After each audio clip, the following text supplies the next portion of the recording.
ಕೆಲವು ದಿನಗಳ ಹಿಂದೆ ಸಾಮಾಜಿಕ ಜಾಲತಾಣದಲ್ಲಿ ಒಬ್ಬ ವ್ಯಕ್ತಿ ಕೈಯಲ್ಲಿ ಮಚ್ಚನ್ನು ಹಿಡಿದುಕೊಂಡು ಬರ್ತಕ್ಕಂಥ ವಾಹನಗಳಿಗೆ ಅಡ್ಡಗಟ್ಟಿ ಹಲ್ಲೆ ಮಾಡತಕ್ಕಂಥ ಪ್ರಯತ್ನದ ಹಿನ್ನೆಲೆಯಲ್ಲಿ ಭಾಳಷ್ಟು ಆ ವಿಡಿಯೋ ಸಾಮಾಜಿಕ ಜಾಲತಾಣದಲ್ಲಿ ವೈರಲ್ ಆಗಿತ್ತು.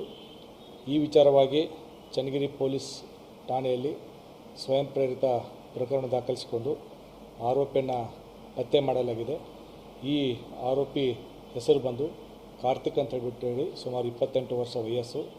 ಈತ ಚನ್ನಗಿರಿ ತಾಲೂಕಿನ ಮರವಂಜಿ ಗ್ರಾಮದ ವಾಸಿಯಾಗಿದ್ದು ಈತ ದಿನಾಂಕ 2/5/2026 ಸಾಯಂಕಾಲ ಸುಮಾರು 6:30 ಇಂದ 7:30 ಮಧ್ಯದಲ್ಲಿ ಈ ಥರ ಕೈಯಲ್ಲಿ ಮಚ್ಚನ್ನು ಹಿಡಿದುಕೊಂಡು ಸಾರ್ವಜನಿಕರಿಗೆ ಬರ್ತಕ್ಕಂಥ ವಾಹನಗಳಿಗೆ ಹೆದರಿಸಿ ಹಲ್ಲೆ ಮಾಡೋ ರೀತಿಯಲ್ಲಿ ಭಯದ ವಾತಾವರಣ ಸೃಷ್ಟಿಸಿದ್ದ.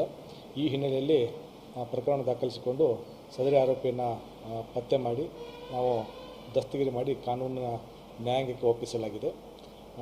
ಈ ಕುರಿತು ಇನ್ನೂ ಹೆಚ್ಚಿನ ತನಿಖೆ ನಡೀತಾ ಇದೆ.